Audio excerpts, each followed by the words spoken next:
Bab 303. Kamu sungguh hebat. Claire Sen tidak terluka parah, karena ketika truk menabrak, Davinie dengan cepat memutar setir untuk menghindari truk. Tetapi sedikit terlambat, truk menabrak bagian depan mobil dan kemudian langsung menabrak mobil sebelahnya. Mobil itu bergegas ke pagar pembatas lagi, dan mobil itu jatuh langsung ke sungai. Pelaut telah dihubungi untuk menyelamatkan orang, tetapi belum diketahui apakah orang-orang di dalam mobil itu mati atau hidup. Tapi Claire Sen menunduk setelah mendengar apa yang Davinie katakan, tetapi dampaknya pada saat itu terlalu keras. Dia tidak bisa menahan benturan yang keras dan pingsan tiba-tiba. Tubuhnya juga ditusuk oleh beberapa pecahan kaca, tapi tidak banyak luka. Ketika dia dibawa keluar, dia ditempatkan di sebelah Davinie, terbaring pucat di sana. Davinie mengalami luka yang parah, tetapi dia sangat sadar. Ketika melihatnya berbaring di sebelahnya, dia bangun dengan cemas dan ingin memeriksa kondisinya. Orang di sebelahnya mengingatkan, "Tuan, demi keamanan Anda lebih baik tidak banyak bergerak. Wanita ini tampaknya baik-baik saja, dia hanya mengalami cedera ringan." "Bagaimana kamu bisa yakin bahwa dia hanya terluka sedikit?" "Aku terluka parah tapi masih bisa berbicara dan bergerak." "Jika dia tidak terluka, kenapa bisa pingsan?" "Ini..." Orang itu terdiam tanpa berkata-kata ketika Davinie berkata. Dia melirik Claire Sen. Memang tidak ada luka berat pada dirinya, hanya sedikit cedera kulit, dan sepertinya tidak ada masalah besar, tapi kenapa tidak sadarkan diri? "Claire..." Davinie menahan rasa sakit di tubuhnya dan memanggil nama Claire Sen. Tapi Claire Sen berbaring miring dan tidak bergerak, tingkahnya yang tenang seolah-olah orang ini tidak bernafas lagi. Dia cemas dalam hatinya, jadi dia memohon kepada orang-orang itu, "Permisi, bisakah memanggil ambulans untukku?" Orang itu tercengang sejenak, lalu menganggukkan kepalanya setelah beberapa saat. "Tuan, ambulans sudah dalam perjalanan, bisa segera sampai, Anda jangan khawatir." "Apakah sedang dalam perjalanan?" Davinie akhirnya merasa lega. "Claire, jangan ada masalah. Jika sesuatu terjadi padamu, maka aku akan menyesal setengah mati seumur hidupku." Suasana kacau, kecuali area yang dikendalikan, banyak orang yang menonton keramaian, tidak berdaya. Polisi harus mengevakuasi kerumunan itu terlebih dahulu. Setelah evakuasi selesai, ambulans tiba di tempat kejadian dengan cepat. Davinie bertahan sampai Claire Sen ditandu dan kemudian dibawa ke ambulans. Ketika dia masuk masih bertahan dan bertanya kepada dokter, "Dokter, bagaimana keadaannya? Apakah dia dalam bahaya?" Dokter dengan cepat memeriksa Claire Sen, kemudian berkata ke Davinie, "Seharusnya tidak ada masalah besar saat ini, tetapi kamu terluka parah." Setelah itu, dia melihat dua perawat di sebelahnya, berikan perawatan darurat untuknya. Mendengar bahwa Claire Sen tidak dalam bahaya, hati Davinie yang menggantung akhirnya terlepas. Keinginan yang telah menahannya sepanjang waktu perlahan menghilang saat ini, secara bertahap. Davinie tidak tahan dan pingsan. "Dokter, dia pingsan." "Jangan khawatir, terus beri dia perawatan darurat, semua luka harus didesinfeksi." "Oke." Dokter berbalik dan melihat Claire Sen, berpikir bahwa keduanya mungkin adalah satu pasang. Kalau tidak, laki-laki ini tidak akan begitu khawatir tentang wanita ini.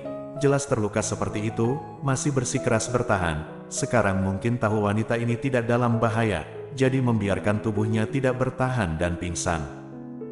Tanda pisah, tanda pisah. Di sisi lain, perjamuan berjalan lancar. Masih belum datang.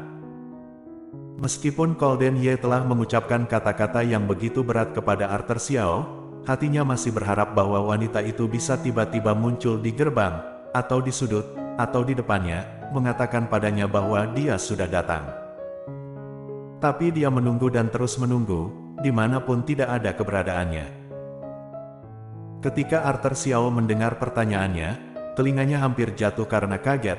Dia ragu-ragu, "Aku telah mengirim seseorang untuk menunggu. Selama nyonya muda tiba, akan segera melaporkannya." "Jam berapa sekarang?" Golden Ye bertanya dengan suara dingin. Arthur Xiao melirik jam, raut wajahnya sedikit berubah. Dia membalas dengan suara kecil, sudah hampir jam 9. Heh. Golden Ye mencibir, bagus sekali. Tuan Muda Ye, aku tidak tahu apakah harus mengatakannya. Karena tahu itu tidak boleh dikatakan, maka jangan bertanya. Golden Ye menegur dengan dingin. Arthur Xiao menggigil ketakutan, hanya bisa menelan lagi ucapan yang sudah mencapai bibir. Kalau begitu tidak membicarakannya. Apa yang harus dikatakan? Ini bukan pertama kalinya Tuan Muda Ye begitu arogan dan canggung. Ketika Nyonya Muda tiba di depannya, bukankah akan segera membaik? Dia lebih baik tidak mengkhawatirkan ini. Biarkan semua berjalan dengan sendirinya. Menurut temperamen arogan Tuan Muda Ye, selama Nyonya Muda mau mengatakan beberapa hal baik kepadanya, itu akan mudah untuk diatasi. Hanya saja Arthur Xiao tidak menyangka bahwa kali ini semuanya benar-benar berbeda dari yang sebelumnya. Orang-orang yang terluka di tempat kejadian diantar ke rumah sakit. Karena Davin Ye terluka parah, dia dikirim ke ruang ICU. Claire Sen tampaknya tidak dalam masalah serius, jadi dia dikirim ke bangsal umum.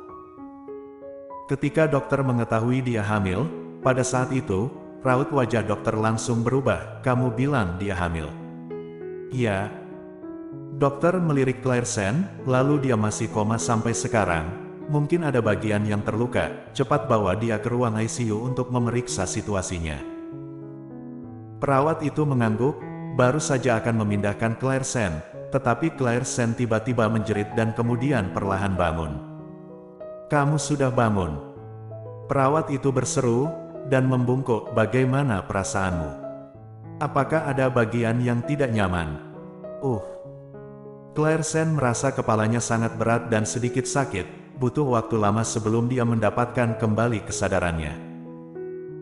Kemudian dia melihat pemandangan di depannya dengan jelas, para dokter dan perawat mengelilinginya dengan tatapan khawatir. Kalian berhenti bicara, tarik napas dalam-dalam dan rasakan, lalu beritahu aku apakah kamu merasa tidak nyaman. Dokter berjalan mendekat dan berdiri di depan perawat dan berkata dengan suara rendah. Suaranya tenang dan kuat, menyebabkan Claire Sen menuruti apa yang dia katakan dan mengambil napas dalam-dalam.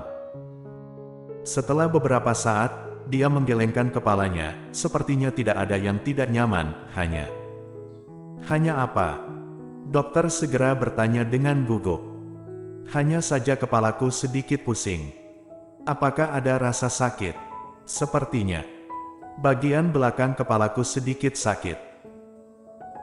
Setelah berbicara, Claire Sen memikirkan adegan pada saat itu. Davin Ye memintanya untuk berbaring. Dia tidak tahu apa yang harus dilakukan, dia hanya bisa mematuhi kata-katanya dan menunduk dengan tergesa-gesa. Tetapi karena benturan terlalu besar, tubuhnya bersandar ke belakang, kemudian kepalanya mungkin membentur pintu. Pada saat itu, dia dibanting dan pusing, kemudian tidak tahu lagi apa yang terjadi. Seharusnya benturan terlalu hebat dan kamu pingsan. Aku akan memeriksakanmu dan menangani luka luar. Jika tidak apa-apa, kamu bisa dipulangkan dulu. Baik, terima kasih dokter. Ngomong-ngomong, pria yang bersamaku bersambung.